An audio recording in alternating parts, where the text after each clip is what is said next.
got passed the bill in May, and it was a unanimous vote, right? Wow.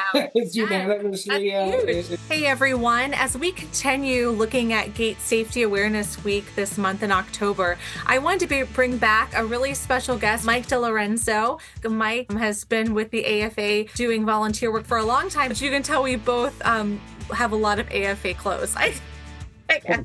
We talked last year and we talked about this gate safety initiative up in New York State. And last year, the same time, you had just started working on this initiative with the committee and trying to change some of these weird laws in New York State. Basically, in New York, the gate latches were not required to be put to industry standard like ASTM standards. Because of that, it was causing a lot of trouble for contractors who were trying to get their pools installed and passed, and then code enforcement officials were not passing them because New York had kind of an opposite way of doing it as opposed to the 49 states. So we were working to try to make that wrong a right and make it easier for contractors in the state.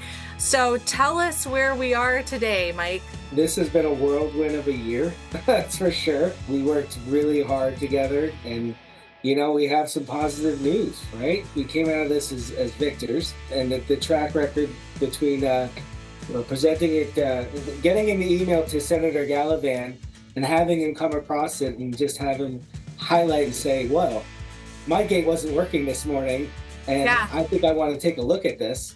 Yeah. Just by that chance of luck started this ball, right? Once that got passed, he visited John Houston's location, understood the concept of what we were doing, came right behind it, moved along, presented it, got the support from Assemblyman McDonald, in which is another great win for us. Got passed the bill in May, and it was a unanimous vote, right? Wow. It's unanimously. If you think you're swinging for fences, and then you get that kind of answer, you're like, wow.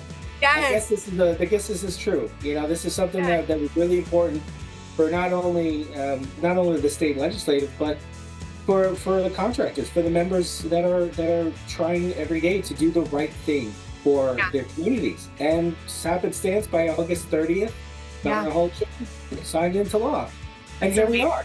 And that is our first AFA law that was presented by AFA members to the New York chapter here with Mike, of course, and several others, and actually made it out to be it's now a law in the state of New York. So thank you for all your leadership on that. It's a huge win for the industry as well.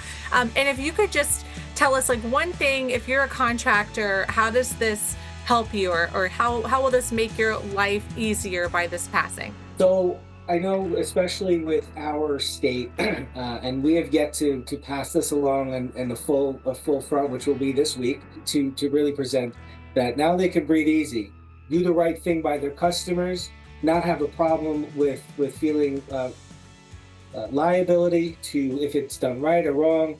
We still have a long way to go to educate some of the municipalities that enforce this the way it was, but we're going to get there. And at least we have the law now supporting this, telling us this is the way it should be. This is a huge win for all offense contractors or anyone doing gate installations that they can uphold with integrity, right? We wanted to make sure we're doing the right job because we know that this is the right job to do. Right. So this is where I say, for the contractors, this is a huge win. You run your businesses freely with all the passion that you have and doing the right job. I love that. Yes. And it also does help gate safety because the way the law was written before, not according to the ASTM standard, actually could cause more drownings, more safety incidences. So this kind of sets the law straight. So not only does it help contractors not have to worry about not getting their inspections passed, but they will actually also be able to protect more New Yorkers, and New Yorkers can swim more freely and enjoy their pools in those warmer months. Well, that is a wonderful piece of news that you shared with us. I know we will only see more of you in the years and weeks to come. We thank you for your leadership on this issue and in the AFA. So thanks for being here with us today, Mike. Thank you, Catherine. As always, it's a pleasure.